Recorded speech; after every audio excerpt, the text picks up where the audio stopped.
ഇസ്രായേലിൽ നിന്ന് കൂട്ടപലായനം, നിലവിളിയായി ജൂത റബ്ബിമാർ. ഒരു തരത്തിലും രക്ഷയില്ലാത്ത പ്രയാസകരമായിരിക്കുന്ന സാഹചര്യത്തിലേക്ക് ഇസ്രായേൽ എന്ന് പറയുന്ന രാജ്യത്തെയും ജനങ്ങളെയും സർക്കാർ എടുത്തെറിയപ്പെട്ടിരിക്കുന്നു എന്നുള്ളതാണ് ജൂത റബ്ബിമാർ ഈ വിഷയവുമായിട്ട് ബന്ധപ്പെട്ട് പ്രതികരിച്ചത്. ഇസ്രായേൽ എന്ന് പറയുന്ന രാജ്യത്തിൻ്റെ ചരിത്രത്തിൽ ഇത് ആദ്യമായിട്ടാണ് കൂട്ടത്തോടു കൂടി രാജ്യം വിട്ടു പോകേണ്ട, അതിർത്തി വിട്ടു പോകേണ്ട ഒരു സ്ഥിതിയിലേക്ക് അവിടുത്തെ ജനങ്ങൾ എത്തിയിരിക്കുന്നത്. വളരെ പ്രധാനപ്പെട്ട നഗരങ്ങളിലെല്ലാം ഇപ്പോൾ ആളുകൾ കാലിയായിരിക്കുന്നു, ശൂന്യമായിരിക്കുന്നു. ടെൻ്റ് അടിച്ചുകൊണ്ട് ജൂതന്മാർ താമസിക്കുന്ന, അല്ലെ ഇസ്രായേൽ താമസിക്കുന്ന സ്ഥിതിയിലേക്കാണ് കാര്യങ്ങൾ പോകുന്നത്. എല്ലാ പ്രതിരോധ സംവിധാനവും, എല്ലാ അഹങ്കാരവും അവസാനിച്ചിരിക്കുന്നു. ഒരു തരത്തിലും ഇറാനെ പ്രതിരോധിക്കാൻ വേണ്ടി ഇസ്രായേൽ സാധിക്കുന്നില്ല. അവരുടെ ഭൂപ്രദേശത്ത് വീണ് പൊട്ടിത്തെറിച്ച് ആളുകൾ മരിച്ച് ചിന്നിച്ചിതറുന്ന ഒരു പ്രത്യേക സാഹചര്യത്തിലേക്ക് ആ രാജ്യത്തെ വലിച്ചെറിയപ്പെട്ടതിൻ്റെ പൂർണ്ണ ഉത്തരവാദിത്വം ഇസ്രായേൽ പ്രധാനമന്ത്രി ബെഞ്ചമിൻ നെതന്യാഹുവിനും ആ തീവ്ര വലതുപക്ഷ സംഘത്തിനുമാണ് എന്നാണ് റബ്ബിമാരുടെ പരാതി. ഇപ്പോഴത്തെ വിഷയം എന്ന് പറയുന്നത് നാഷണൽ ഹൈവേ അടക്കമുള്ള സർവ്വ മേഖലയും പിക്കറ്റ് ചെയ്തുകൊണ്ട് ഈ യുദ്ധവിരുദ്ധ റാലി നടക്കുകയാണ്. യുദ്ധവിരുദ്ധ പ്രക്ഷോഭകർ കൂടിക്കൂടി വരുന്നു. രാജ്യത്തിൻ്റെ അകത്ത് ആഭ്യന്തരമായിരിക്കുന്ന പ്രശ്നങ്ങൾ ഉണ്ടാകുമോ എന്ന് പോലും സംശയിക്കുന്ന തരത്തിലാണ് ഇപ്പോൾ സർക്കാർ വിരുദ്ധ പ്രക്ഷോഭങ്ങൾ അലയടിക്കുന്നത് ഓരോ ദേശത്തും ഓരോ ഭാഗത്തും നഗരത്തിലുടനീളം. ഏറ്റവും പ്രധാനമായിരിക്കുന്ന നഗരങ്ങളിലുടനീളം ഇപ്പോൾ ആളുകൾ ഇറങ്ങി ഓടുന്ന രീതിയിലുള്ള സ്ഥിതികളാണ് ഇപ്പോൾ നിലനിൽക്കുന്നത്. മാത്രവുമല്ല അവർ പറയുന്ന ഈ കാര്യം ഇങ്ങനെയാണ്: തങ്ങളെ സ്ഥാപിക്കപ്പെട്ട, അല്ലെങ്കിൽ തങ്ങൾ ഇത്രയും കാലം സുരക്ഷിതമെന്ന് കരുതിയ ബങ്കറുകളെല്ലാം തകർക്കപ്പെടുന്നു. ബങ്കറുകൾ തങ്ങൾക്ക് സുരക്ഷിതമില്ലാതെയാകുന്നു. എയർപോർട്ട് വഴിയോ അല്ലെങ്കിൽ സീപോർട്ട് വഴിയോ രക്ഷപ്പെടാനുള്ള വഴികളും മാർഗങ്ങളും അടയുന്നു.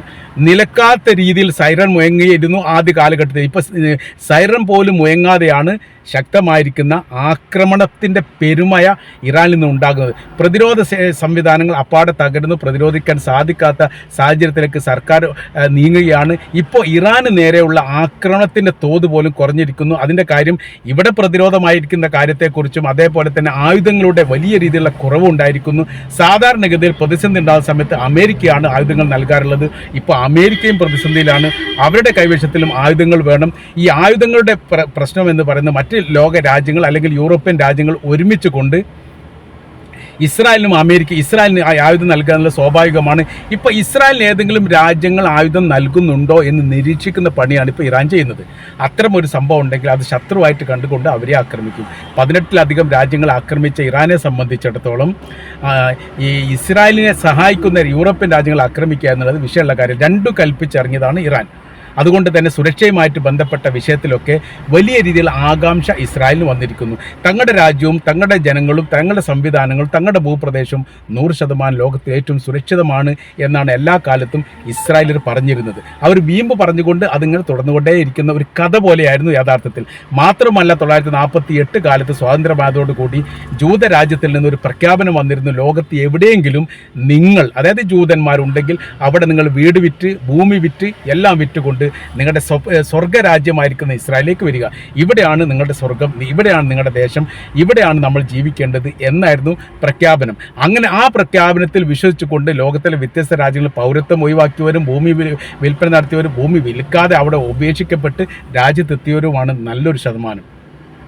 എന്നാൽ ഇപ്പോഴത്തെ 2023 ശേഷമുള്ള അവസ്ഥകൾക്ക് വലിയ മാറ്റം വന്നു. കാര്യം എന്ന് പറഞ്ഞാൽ ക്രിമിനൽ പാശ്ചാത്തലമുള്ള ഒരു രാജ്യമായി അല്ലെങ്കിൽ ഒരു ഭീകര രാജ്യമായിട്ടാണ് ഇസ്രായേൽ എല്ലാ കാലത്തും അറിയപ്പെടുന്നത്. ഇപ്പോഴും ഇസ്രായേൽ അംഗീകരിക്കാത്ത ഒരുപാട് രാജ്യങ്ങളുണ്ട്. മറ്റ് ലോകത്തെ ഒരു രാജ്യത്തെയും പരസ്പരം അങ്ങോട്ടും ഇങ്ങോട്ടും അംഗീകരിക്കാത്തതില്ല.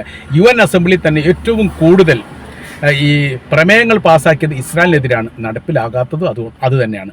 ആ തരത്തിലാണ് ഇപ്പോഴത്തെ അവസ്ഥാ സാഹചര്യങ്ങളും സ്ഥിതികളൊക്കെ മാറിക്കൊണ്ടിരിക്കുന്നത്. സുരക്ഷിതമില്ല എന്ന് മാത്രമല്ല, ടൂറിസം മേഖല തകർന്നു, സാമ്പത്തിക മേഖല തകർന്നു, രാജ്യത്തിൻ്റെ കറൻസിയുടെ മൂല്യങ്ങൾ ഇടിഞ്ഞു, തൊഴിൽ പോകാൻ വേണ്ടി പറ്റുന്നില്ല, കുട്ടികൾക്ക് വിദ്യാഭ്യാസം കൊടുക്കാൻ വേണ്ടി പറ്റുന്നില്ല, ഒരു അടിമ വംശവരെ പോലെ ജീവിക്കുന്നു. ബങ്കറിലുള്ളവർക്ക് പുറത്തിറങ്ങാൻ പറ്റുന്നില്ല, പുറത്തുള്ളവർക്ക് ബങ്കറിലേക്ക് പോകാനും പറ്റുന്നില്ല. അത് ബങ്കറിനെ ലക്ഷ്യം വെച്ച് ഇറാൻ ആക്രമിക്കുന്നതോടുകൂടി അവിടുത്തെ പ്രശ്നം എന്ന് പറഞ്ഞാൽ ബങ്കർ തകരുന്നു, കൂടെ ബിൽഡിങ്ങും തകരുന്നു. അങ്ങനെ അവരെ സംബന്ധിച്ചിടത്തോളം സുരക്ഷിതമില്ലാത്തൊരു സാഹചര്യങ്ങളും സ്ഥിതികളും വരുന്നു. ഇതിനെ അതിജീവിക്കാൻ വളരെ എളുപ്പത്തിൽ ഇസ്രായേൽ സാധിച്ചു. ഇപ്പോൾ അയാൾക്ക് സാധിക്കുന്നില്ല. 5ഉം 6ഉം ലോക രാജ്യങ്ങളുമായി ഒറ്റയ്ക്ക് യുദ്ധം ചെയ്തുകൊണ്ട് വിജയിച്ച ഒരു അഭിമാനം അല്ലെ അഹങ്കാരമുള്ള ഇസ്രായേലിനെ സംബന്ധിച്ചിടത്തോളം അവരുടെ രാജ്യത്തെ പോലും സംരക്ഷിക്കാൻ സാധിക്കാത്ത വിധം ദയനീയമായ രീതിയിൽ അവർ തളർന്നു പോയിരിക്കുന്നു, തകർന്നു പോയിരിക്കുന്നു എന്നുള്ള കൃത്യമാണ്. ജൂത റബ്ബിമാരെ സംബന്ധിച്ചിടത്തോളം അവർ മതപരമായിരിക്കുന്ന വലിയ പ്രബോധനം നടത്തുന്നവരും മതപരമായിരിക്കുന്ന ഉപദേശം നൽകുന്നവരുമാണ്. സൈനികപരമായിരിക്കുന്ന യൂണിഫോം ഒരിക്കലും അവർ അണയാറില്ല. കാര്യം അവർ പറയുന്നത് തങ്ങൾക്ക് മറ്റൊരാളെ വെടിവെച്ച് കൊല്ലുക, യുദ്ധത്തിൽ പങ്കെടുക്കുക, അത്തരം പ്രവർത്തികളൊന്നും സാധാരണ ചെയ്യാൻ പാടില്ലാത്തതാണ്.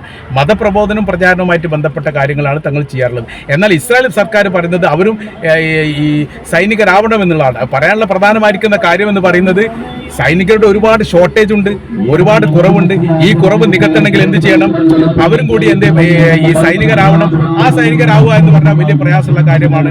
അപ്പം മതപരമായിരിക്കുന്ന കാര്യത്തിൽ, മതപരമായിരിക്കുന്ന അടിസ്ഥാനമായിരിക്കുന്ന കാര്യത്തിലെല്ലാം വലിയ രീതിയിലുള്ള പ്രയാസങ്ങൾ അവരും അനുഭവിക്കുന്നു. നിലനിൽപ്പിന് വേണ്ടി പ്രയാസം ബുദ്ധിമുട്ടും അനുഭവിക്കുന്ന ഒരു സ്ഥിതിയിലേക്ക് ആ രാജ്യം തന്നെ മാറിയിരിക്കുന്നു എന്ന് അവർ തന്നെ പറയുന്നിടത്തേക്കാണ് കാര്യങ്ങളുള്ളത്. അപ്പോൾ നമ്മൾ പറഞ്ഞു വരുന്ന കാര്യം ഇങ്ങനെയാണ്. ഇസ്രായേലിനെ സംബന്ധിച്ചിടത്തോളം അവർ വല്ലാത്ത രീതിയിൽ ആശങ്കയിലാണ്, പ്രയാസത്തിലാണ്, ബുദ്ധിമുട്ടിലാണ്. നിലനിൽപ്പിന് വേണ്ടി പ്രയാസപ്പെടുന്ന ഒരു പ്രത്യേക സാഹചര്യത്തിലേക്ക് ഇസ്രായേൽ എന്ന് പറയുന്ന രാജ്യം മാറിയിരിക്കുന്നു. ഒരു സുരക്ഷിതത്വമില്ല, ഗവൺമെന്റിൽ വിശ്വാസമില്ല, ഒരാളിലും വിശ്വാസമില്ല. സർക്കാരിനോട് ഇപ്പോൾ പറയുന്ന കാര്യം മുൻപ് പറയപ്പെട്ട പോലെ, മുമ്പ് ബന്ദികളുമായി ബന്ധപ്പെട്ട വിഷയത്തിൽ പറയും, നിങ്ങൾ ബന്ദികളെ മോചിപ്പിക്കൂ, ഞങ്ങളുടെ കൂടെയുള്ള കൂടപ്പിറപ്പുകൾ ഞങ്ങളോടൊപ്പം അന്തിയുറങ്ങട്ടെ. അവർക്കും ജീവിക്കാനുള്ള സ്വാതന്ത്ര്യമുണ്ട്, അവർക്കും ജീവിക്കാനുള്ള അവകാശമുണ്ട്. അത് നിഷേധിക്കുകയാണ് ഇസ്രായേൽ ചെയ്യുന്നത്. അത് ഒഴിവാക്കണം. അതാണ് അന്ന് അവർ പറഞ്ഞിരുന്നത്. അപ്പോൾ ഇപ്പോൾ അവർ പറഞ്ഞിരിക്കുന്ന കാര്യം എന്ന് പറഞ്ഞാൽ യുദ്ധം ഒഴിവാക്കുക. നിങ്ങൾ എന്തിനാ മറ്റു രാജ്യത്തെ ആക്രമിക്കാൻ പോകുന്നത്? ഒരിക്കലും ഇറാനെ കീഴടക്കാൻ സാധിക്കില്ല, നിങ്ങൾക്ക് അറിയാവുന്നതാണ്. മൊസാദ് നിങ്ങളെ തെറ്റിദ്ധരിപ്പിച്ചു. അതിന് നമ്മൾ പ്രതി ചേർത്തേണ്ട കാര്യമില്ല. അതായത് ഇസ്രായേലിലെ ജനങ്ങളെ പ്രതി ചേർത്തേണ്ട കാര്യമില്ല. നിങ്ങളാണ് വിഡിത്തം ചെയ്യുന്നത്. ഒരിക്കൽ പോലും കീഴടക്കാൻ പറ്റാത്ത ഒരു ഇറാൻ്റെ മേൽ നിങ്ങൾ ആക്രമണം നടത്തുമ്പോൾ സമാനമായിരിക്കുന്ന തിരിച്ചടി അല്ലെങ്കിൽ അതിൻ്റെ 10 മടങ്ങ് തിരിച്ചടി തങ്ങളുടെ രാജ്യത്തിന് നേരെ ഉണ്ടാകുന്നു. അത് നിങ്ങൾ ആശങ്ക ഉണ്ടാക്കുന്നതാണ്, പ്രയാസം ഉണ്ടാക്കുന്നതാണ്, ബുദ്ധിമുട്ടുണ്ടാക്കുന്നതാണ്. ഞങ്ങളുടെ ജീവൻ അപായത്തിലാണ്. ഇപ്പോൾ തന്നെ ആശുപത്രികൾ നിറഞ്ഞു കവിയുന്നു. ഈ ഹോട്ടലുകൾക്ക് പ്രവേശനമില്ലാത്ത രീതിയിൽ അവിടെ തിങ്ങി നിറയുന്നു. വീട് വിട്ട് ഇറങ്ങി വരുന്ന ആളുകളുടെ എണ്ണം കൂടിക്കൂടി വരികയാണ്. 2024 കഴിഞ്ഞ വർഷത്തിൽ 40,000-ലധികം ആളുകൾക്കാണ് വീട് നഷ്ടപ്പെട്ടത്. ആ വീടുകൾ പോലും പൂർത്തീകരിക്കാൻ വേണ്ടി ഇസ്രായേലിന് സാധിച്ചിട്ടില്ല. ഇപ്പം അതിന് 10,000-ലധികം ആളുകൾക്ക് വീട് നഷ്ടപ്പെട്ടു എന്നാണ് പറയപ്പെടുന്നത്. മരണസംഖ്യ ഇപ്പോഴും കൃത്യമല്ല. അവരിപ്പോൾ മരണസംഖ്യ ഇപ്പോഴും പുറത്തു വിടുന്നില്ല.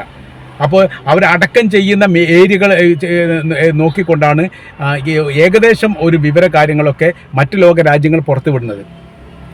സെമിത്തേരിയിൽ അടക്കം ചെയ്യുന്നവരുടെ ലിസ്റ്റ് എടുത്തുകൊണ്ട് അവരുമായിട്ട് ബന്ധപ്പെട്ട് ഇന്നത്തെ ദിവസം എത്ര ആൾ അടക്കം ചെയ്യപ്പെട്ടിട്ടുണ്ട് എന്ന് ചോദിക്കുന്നിടത്തേക്ക് ഇസ്രായേൽ എന്ന് പറയുന്ന രാജ്യം കൂപ്പുകുത്തിയിരിക്കുന്നു.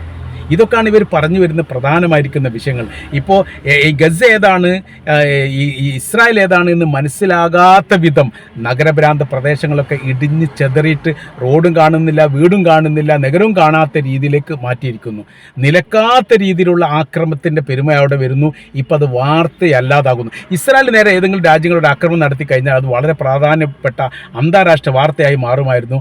എന്നാൽ ഇപ്പോൾ ഇസ്രായേലിനെ ആക്രമിച്ചാൽ അത് വാർത്തയല്ലാതാകുന്നു എന്ന് പറഞ്ഞാൽ അതിൻ്റെ അർത്ഥം അത് ആക്രമിച്ചു കൊണ്ടേയിരിക്കുന്നു എന്നുള്ളതാണ്. ഈ ആക്രമണം നടക്കുന്നതിനിടയിൽ അവർ ലെബനാൻ ആക്രമിക്കുന്നു, ലെബനാൻ ഹിസ്ബുള്ള ഗ്രൂപ്പിനെ പ്രകോപിപ്പിക്കുന്നു. ആ ഹിസ്ബുള്ള ഗ്രൂപ്പിൻ്റെ ആക്രമണം വേറെ നടക്കുന്നു. അതോടൊപ്പം തന്നെ ഹൂത്തികളുടെ ഭാഗത്ത് നേരെ ആ ഭാഗത്തുള്ള ആക്രമണം അങ്ങനെ ഉണ്ടാകുന്നു. അമേരിക്കയെ സംബന്ധിച്ചിടത്തോളം അവർ ഇറാനുമായിട്ട് ബന്ധപ്പെട്ട അല്ലെങ്കിൽ അവരുടെ ഹോർമുസ് കടലുമായിട്ട് ബന്ധപ്പെട്ട കാര്യത്തെക്കുറിച്ച് മാത്രം സംസാരിക്കുമ്പോൾ ഇസ്രായേലിനെ പ്രതിരോധിക്കേണ്ടത് ലെബനാനെയും യമനെയും ഇറാനെയും ഒരേ സമയത്ത് പ്രതിരോധിക്കുക എന്ന് പറയുന്നത് ഇപ്പോഴത്തെ നിലവിലെ സാഹചര്യത്തിൽ ഇസ്രായേലിന് സാധിക്കാത്ത കാര്യമാണ്. ഇസ്രായേൽ വല്ലാത്ത രീതിയിൽ വിയർത്തിരിക്കുന്നു, വല്ലാത്ത രീതിയിൽ പ്രയാസപ്പെട്ടിരിക്കുകയാണ്. ഈ പ്രയാസം ദൂരീകരിക്കാൻ ഒറ്റ പോംവഴി മാത്രമുള്ള യുദ്ധവിരാമം എന്നുള്ളത്. അത് അവരെ അഭിമാനം സമ്മതിക്കുന്നില്ല എന്നുള്ളതാണ് അവരുടെ ഏറ്റവും വലിയ വിഷയം. ഇസ്രായേലിനെ സംബന്ധിച്ചിടത്തോളം ഈ യുദ്ധത്തെ അതിജീവിക്കുക എന്ന് പറയുന്നത് അനിവാര്യമായിരിക്കുന്ന കാര്യമാണ്. ഇസ്രായേൽ എന്ന് പറയുന്ന രാജ്യം ഭൂപടത്തിൽ ഉണ്ടാകണോ വേണ്ടയോ എന്ന് തീരുമാനിക്കുന്ന ഒരു യുദ്ധമായിട്ട് ഇത് മാറിയിരിക്കുന്നു. സർവ്വ മേഖല കേന്ദ്രീകരിച്ചുകൊണ്ടും ഇറാൻ്റെ ആക്രമണം നടന്നു വരുന്നു. എവിടെയും പ്രതിരോധമില്ലാത്ത രീതിയിലാണ് അവിടുത്തെ അവസ്ഥാ സാഹചര്യങ്ങൾ. ഇതിനെ അതിജീവിക്കുക എന്ന് പറഞ്ഞാൽ വലിയ പ്രയാസവും ബുദ്ധിമുട്ടുമാണ്. അവിടുത്തെ ജനങ്ങളെ സംബന്ധിച്ചിടത്തോളം അവർ ഇന്ന് വരെ അനുഭവിക്കാത്ത ഏറ്റവും വലിയ പ്രയാസം ടെൻറ്റുകൾ താമസിക്കുക എന്നൊക്കെ പറയുന്നത് ഇസ്രായേലിനെ സംബന്ധിച്ചിടത്തോളം അവർ ജീവിതത്തിൽ കേൾക്കാത്ത കാര്യമാണ്. അത് ഫലസ്തീനെ സംബന്ധിച്ചിടത്തോളം അവർ വീട്ടിൽ താമസിക്കുന്നതിനേക്കാൾ കൂടുതൽ ഒരുപക്ഷെ താമസിച്ചത് ടെൻറ്റുകളിലായിരിക്കും. അവരെ സംബന്ധിച്ചിടത്തോളം വിഷയമല്ല. ഈ 948 ഇസ്രായേൽ സ്വാതന്ത്ര്യത്തിന് ശേഷം ഏറ്റവും കൂടുതൽ ഗസക്കാർ കഴിഞ്ഞുകൂടിയിരിക്കുന്ന ഈ വീടിൻ്റെ പേരാണ് ടെൻറ്റുകൾ എന്ന് പറയുന്നത്.